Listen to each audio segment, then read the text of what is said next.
बस माँ जी, बहुत हो गया। अब मेरी सहन शक्ति जवाब दे चुकी है। आज ही मैं इनको बोल दूंगी, कहीं किराए का मकान देख लेंगे। बहुत हो गया, अब रहो आप यहाँ अकेले। हम आपके साथ नहीं रह सकते अब। बहू, अरे ओ बहू सुनो तो। हे भगवान, अब क्या करूं मैं? मुझे कुछ समझ में नहीं आ रहा है, कैसे समझाऊं इसे। अब तो वो मेरे बेटे की कान भर के उसे मेरे खिलाफ कर देगी। मैं कैसे रहूंगी अकेले? हाँ बेटा बोलो। मम्मी, वहाँ सब ठीक तो है ना? तुम इतना परेशान क्यों लग रही हो? तुम ठीक तो हो ना मम्मी? बताओ तो सही, क्या बात है? अरे बेटा क्या बताऊं, यहाँ कुछ भी ठीक नहीं है। बहुत टेंशन हो रही है मुझे। अरे मम्मी, साफ साफ बताओ ना, क्या बात हो गई?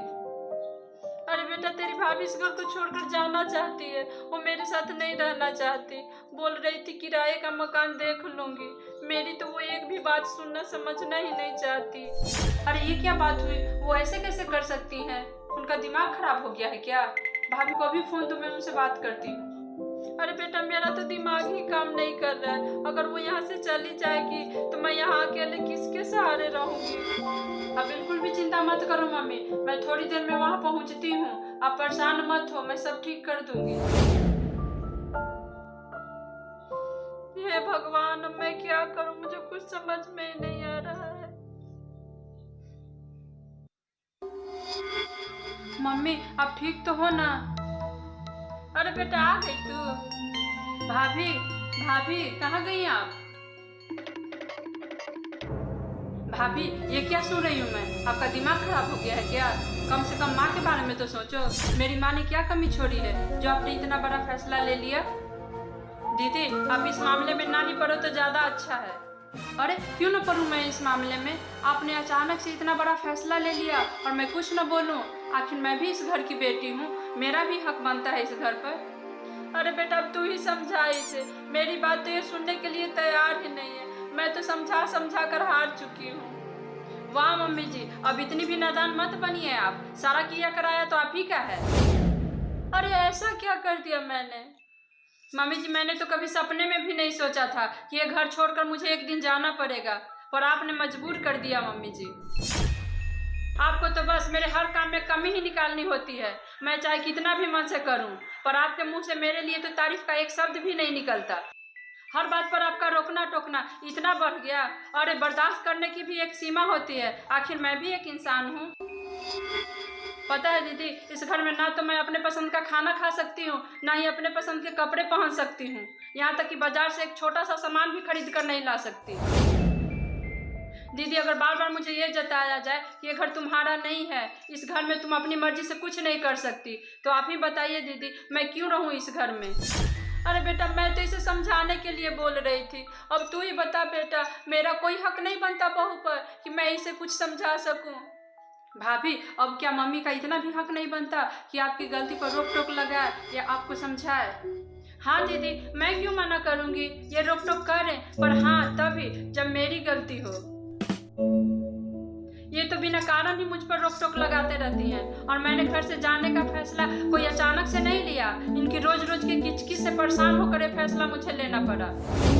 और न तो खुद शांति से रहती हैं और न मुझे रहने देती हैं। सुबह उठते ही चालू हो जाती हैं। ऐसा लगता है जैसे मैं बहू नहीं दुश्मन हूँ इनकी।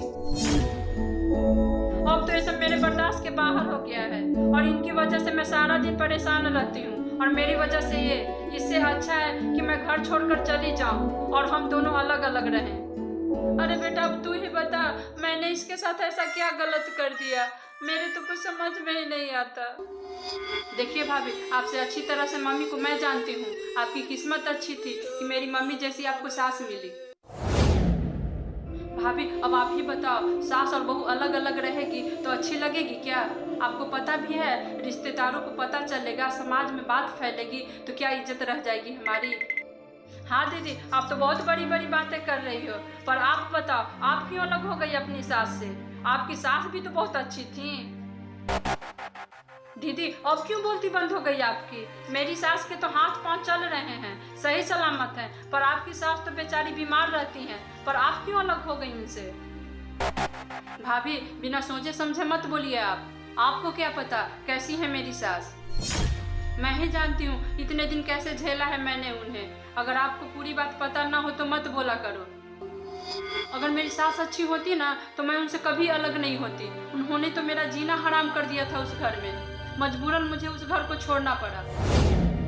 भाभी, आपको कोई हक नहीं है मेरे ससुराल वालों के बारे में कुछ भी बोलने का।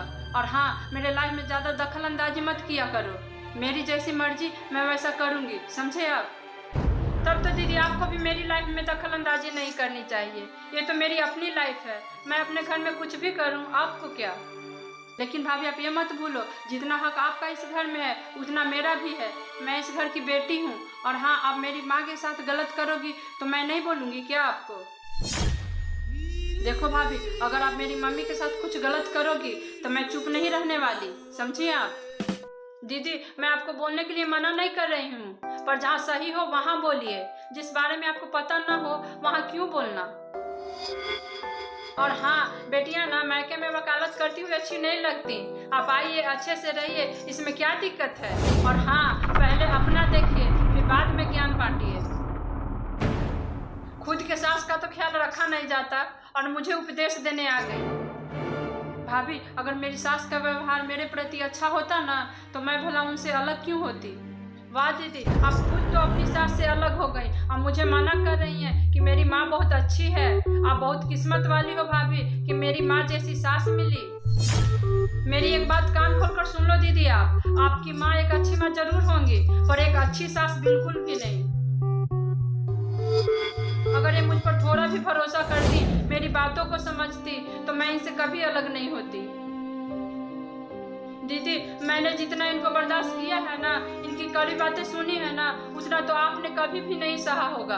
क्योंकि हर बेटी को बस अपनी ही माँ और हर माँ को अपनी ही बेटी सही लगती है। जैसे हर माँ अपनी बेटी की हर गलतियों को नज़रअंदाज करती है, अगर उसका 2% भी बहू के बारे में सोचे और उसकी गलतियों को नज़रअंदाज करे तो कभी किसी घर में सास बहू की लड़ाई ही ना हो।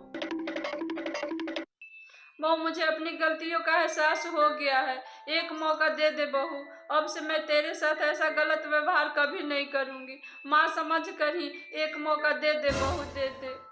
वाह माँ जी, जब बात अपने पर आई तब आपको समझ में आया, पर यह बात आप अपनी बेटी को भी तो समझा सकती थी कि वो बेचारी उस बीमार बूढ़ी सास को छोड़कर अलग ना हो। उन्हें भी तो कितनी तकलीफ हुई होगी। तो बिल्कुल सही कह रही है बहू, मुझसे बहुत बड़ी गलती हुई है। मैं अपनी बेटी की गलतियों को हमेशा बढ़ावा देती रही। हाँ भाभी, सच में मुझसे बहुत बड़ा पाप हुआ है और मैं उस पाप का प्रायश्चित जरूर करूँगी।